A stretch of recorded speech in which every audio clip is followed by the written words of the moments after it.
गढ़वाल, जहां सुबह की हवा में देवदार की खुशबू होती है, जहां मंदिरों की घंटियां आस्था जगाती हैं, जहां बर्फ से ढके पहाड़ इंसान को सुकून देते हैं, आज वहीं से एक ऐसी खबर सामने आई है जो रूह कपा देगी, जो हर माँ बाप को डरा देती है, जो हर भाई को बेचैन कर देती है।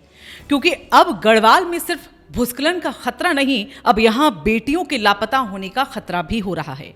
अब यहां शादी के नाम पर बर्बादी का जाल बिछाया जा रहा है।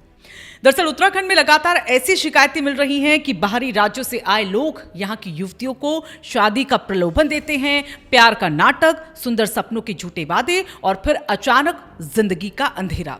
कई मामलों में युवतियां न सिर्फ गायब हो जाती हैं, बल्कि वो बन जाती हैं मानव तस्करी और शोषण का शिकार।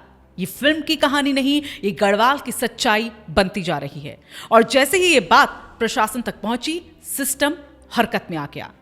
गढ़वाल परिक्षेत्र के पुलिस महानिरीक्षक राजीव स्वरूप ने इस पूरे मसले को बेहद गंभीर मानते हुए एक के बाद एक सख्त निर्देश जारी कर दिए हैं। उन्होंने साफ कहा, अब कोई ढिलाई नहीं चलेगी, अब कोई चूक नहीं होगी, अब देवभूमि में बेटियों से खिलवाड़ नहीं होने दिया जाएगा। आईजी ने उन इलाकों को हाई रिस्क जोन के तौर पर चिन्हित करने का आदेश दे दिया है, जहां से युवतियों को बहला फुसलाकर ले जाने की आशंका सबसे ज्यादा है। मतलब अब सिर्फ जांच नहीं, अब प्री एक्टिव एक्शन होगा। इतना ही नहीं, मानव तस्करी में शामिल या संदिग्ध लोगों का एक डिजिटल डेटाबेस भी तैयार किया जाएगा। यानी अब आरोपी सिर्फ चेहरे नहीं रहेंगे, अब वो बनेंगे एक फाइल, एक रिकॉर्ड, एक अलर्ट। गढ़वाल मंडल के 7 जिलों में काम कर रही एंटी ह्यूमन ट्रैफिकिंग यूनिट की कड़ी समीक्षा भी की गई है और वहां से जो आंकड़े सामने आए वो खुद में चौंकाने वाले हैं। बता दें कि अब तक देहरादून में 6 मामले, हरिद्वार में 8 मामले और पौड़ी में 1 मामला सामने आया है। ये महज नंबर नहीं है, ये किसी की बेटी, किसी की बहन, किसी का सपना है। और सबसे ज्यादा फोकस है गुमशुदा बच्चों पर। आईजी ने यहां पर साफ आदेश दिए हैं, 13 साल से कम उम्र का कोई भी बच्चा अगर गुम होता है तो उसकी फाइल सीधे इस डिपार्टमेंट के हाथ में जाएगी और कोई देरी नहीं होगी, कोई लापरवाही नहीं होगी और कोई बहाना नहीं होगा। क्योंकि जिस बच्चे को आज ढूंढना है वो कल शायद बहुत दूर पहुंचाया जा चुका होता है। पिछले 5 साल में हुई हर गुमशुदगी और हर बरामदगी की अब रीचेकिंग होगी। पूरा पैटर्न समझा जाएगा, कहां से बच्चे जा रहे हैं, कौन ले जा रहा है और क्यों ले जा रहा है। इतना ही नहीं, आपदा में अनाथ हुए बच्चों का एक अलग सुरक्षित डेटाबेस तैयार किया जाएगा। उनके लिए आश्रय, सुरक्षा और देखभाल की पूरी व्यवस्था सुनिश्चित की जाएगी। ये एक बड़ा कदम है, लेकिन कहानी यही खत्म नहीं होती। एक और दिल दहला देने वाला सच इस दौरान सामने आया है। कई लोग नाबालिग बच्चों को अपना बेटा बेटी बताकर उनसे भीख मंगवाते हैं।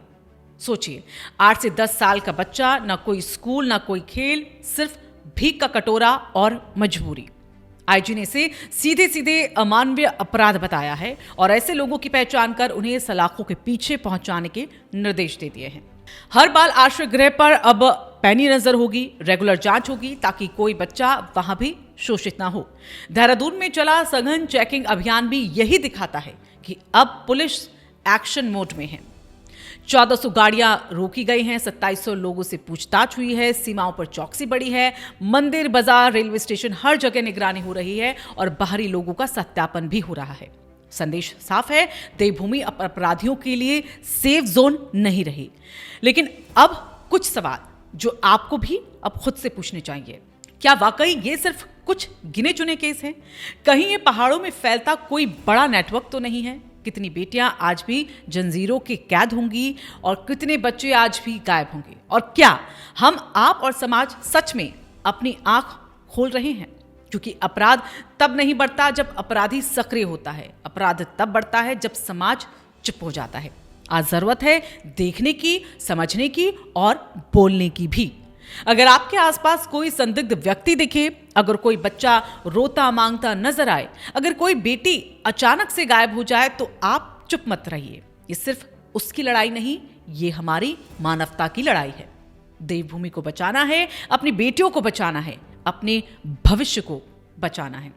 अब आपसे एक छोटा सा लेकिन जरूरी काम है। अगर ये रिपोर्ट आपको जरूरी लगी, अगर आपने कुछ सच पहली बार सुना, अगर आप चाहते हैं कि आवाज दबे नहीं, तो इस वीडियो को आप लाइक ज़रूर कीजिएगा, ज़्यादा से ज़्यादा लोगों तक इसे शेयर ज़रूर कीजिएगा और नीचे अपना मत लिखने के लिए कमेंट भी इसमें करें। और ऐसी ही दमदार, ज़मीनी और सच्ची खबरों के लिए रायशुमारी को अभी आप सब्सक्राइब कीजिए।